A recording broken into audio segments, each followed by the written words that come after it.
Time to take you on a little tour of a place that I don't really sell it that often, but today is your lucky day. I've actually done a tour of this specific room before, but this is the updated version, so heads up for that. First thing you do is that you open this crusty looking door and you step on inside. You first see a lot of carpet, which is typical for any room of this style. Then you lock the door. There it is. And another thing that you'll notice here is where the mad magic happens. This is the train room, specifically my train room. And as you can see, it's gotten quite bigger since probably the last time that you've seen it. But if this is your first time seeing it, then allow me to welcome you in. So yeah, this is the train room where all of my Thomas stuff is kept. First thing you'll notice as soon as you step right inside are some framed photos right here. As we pan up, we have a framed photo of Thomas and Lady from Magic Railroad. Was this something I decided to include just for the heck of it, for display purposes? And this up here is an old drawing I did all the way back in 2014. Found this in an old box, and I actually had forgotten about it, so I knew I had to bring it in here to have displayed with among the rest of the stuff. And on the shelf is where all of the Bachmann stuff is kept. You see, we all have our engines and rolling stock and some other stuff. And we'll talk about that little lineup display in a minute. As far as the engines that I currently have, of course, you gotta have, Thomas by our side, Edward. And going past, we also have Henry, who is actually the only survivor of my previous collection, who have managed to be around today. Then I have Gordon, I have James, Percy, Toby, the essential main cast, classic main cast. And speaking of classic, we have Duck. Next up, coming on the side is Diesel. So far, he's the only Diesel that I have so far. And the recent addition of Emily, who you'll notice that I've actually taken the time to modify, making her buffer silver to bronze. I usually do not keep the engines on the shelf. They're usually on timber sets, but for the sake of this video, I decided to have them out on the shelf so you can see them better. And as far as rolling stock goes, of course, having Annie Clairbo, 3 of the Red Rats line coaches, Henrietta, Emily's coaches, the museum coaches. I wasn't planning on getting for the longest time, but when I did, they were actually very, very nice in detail. And I have 2 mail trucks, and this here is a van that I customized myself. I gave it a brown paint job and a little bit of a weathering job, and came out pretty good in the end for my first custom. And the rolling stock continues with the coaches. Well, actually, first let's show off the trucks first. I have about 5 troublesome trucks at the time of recording this. I also have 3 of the green trucks with the coal load. Very, very nice. We have a scrap wagon, which, funnily enough, actually has some old pieces from Henry that I decided to recycle to use a scrap set dressing, as you can see in there. And those are old Henry's old wheels before I had to change them out. When he was getting repaired, I knew I had to recycle those from scrap. And of course, Scruffy. You gotta have Scruffy. You can't have the trucks without their leader. 3 milk tankers, all from Timoth, a cattle wagon, and 2 of these salt vans with the faces on them. Very not nice in detail. And as far as coaches go, I have 4 of the Green Express coaches for Gordon. There's the one brake, and there's one of the composites behind it. Same thing for here. There's a composite back there. So 3 composite and 1 brake. Thus a total of 4 of them. And over here on the cell, we also have Birdie here, who's a Bandai Birdie. Very, very nice. Rolls like a dream.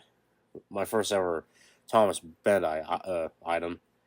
And as far as the red ones go, once again, 1 brake and 3 composites. So for the Red Express coaches for Henry and James. Brake fans, we have Toad, Bow, Oliver.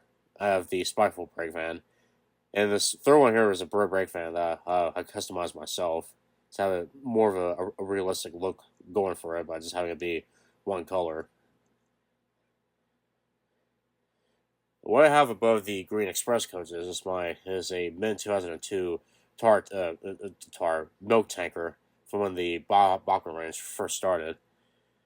Very nice. I never took this out of the packaging because I knew I had to keep it in.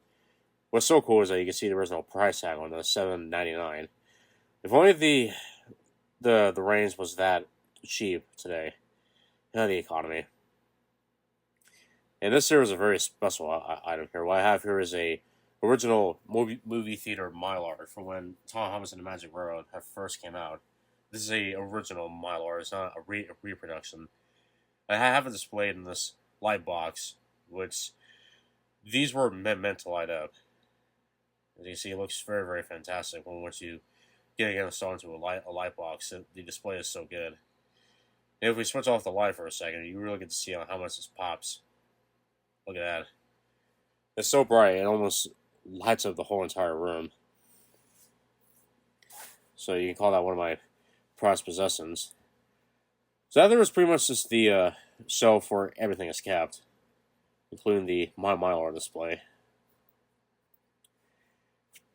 Soon I might need to make more shelf space if more stuff's going to be coming in.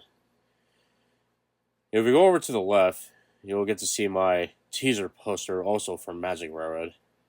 Once again, original, not a reproduction. This was a Christmas gift back in I want to say 2022, I believe. Yeah, 2022. Absolutely gorgeous. It's still in its original shape. You can see me in in the reflection there. These posters are a little tricky to find. Not nowadays. They're not like impossible to find, but they definitely don't show up that often. So when you do see one, I would advise to snag it up very quickly.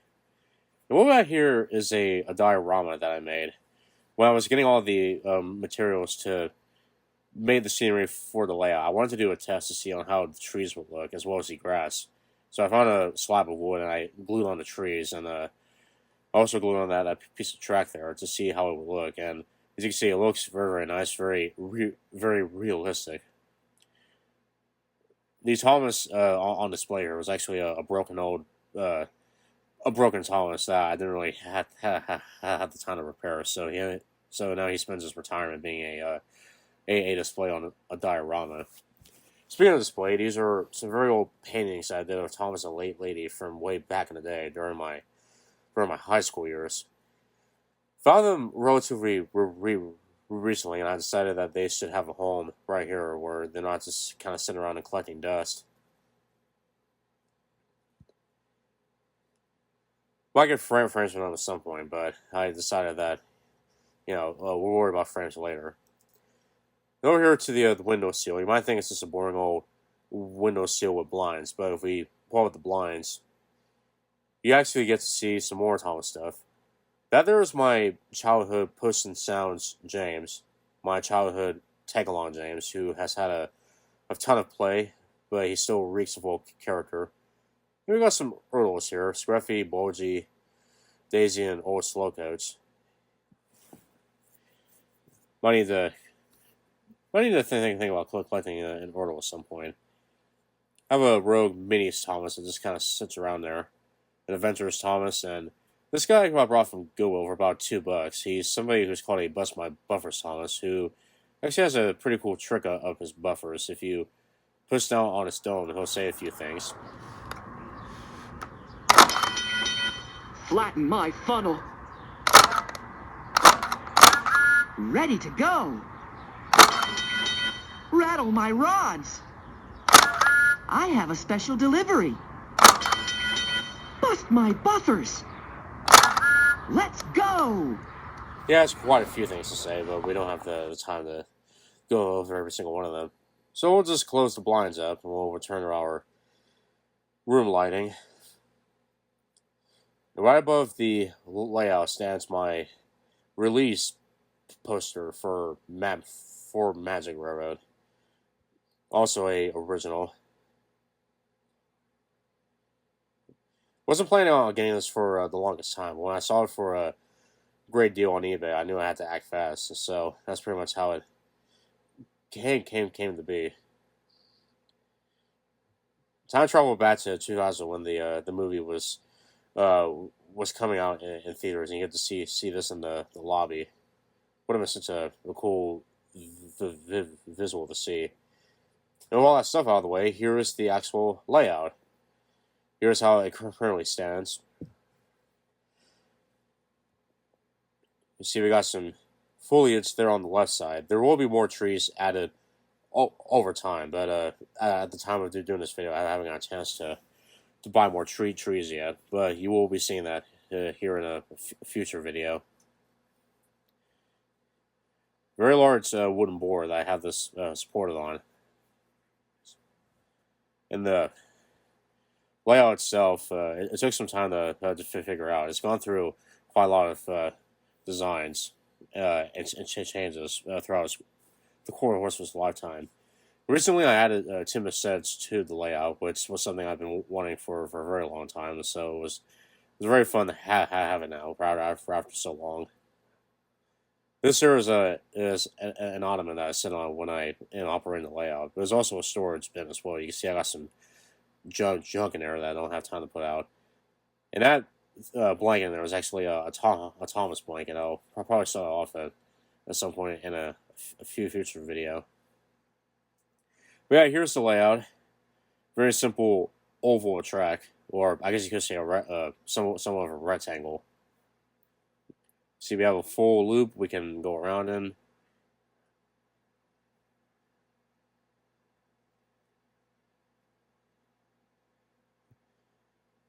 We have a alternative route where if you select the switch here, you can go on the inside loop.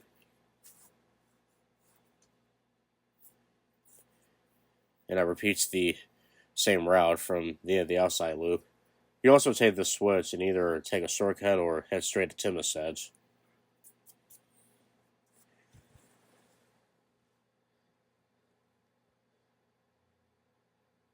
And here we have the sets themselves.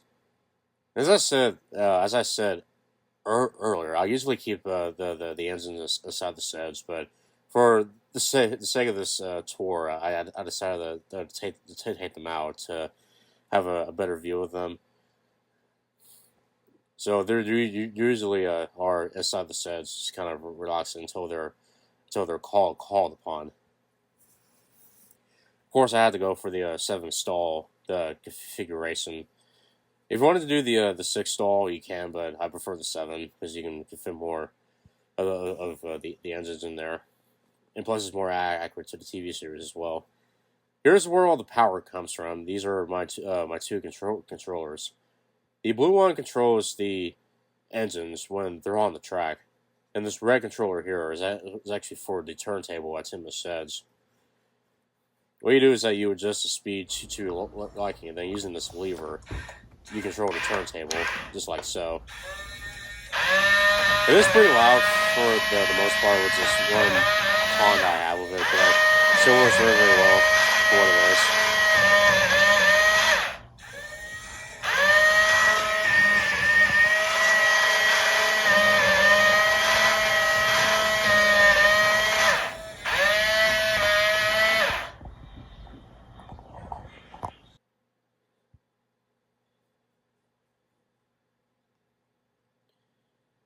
But yeah, that's pretty much the entirety of the train room. And on the side there's just some junk I have hidden underneath the layout bench that I don't have to. It's probably throw away at this point, but I haven't got around to doing so yet. But yeah, that's the entirety of the train room. Before, it was just kind of a barren room that had nothing in it for the longest time.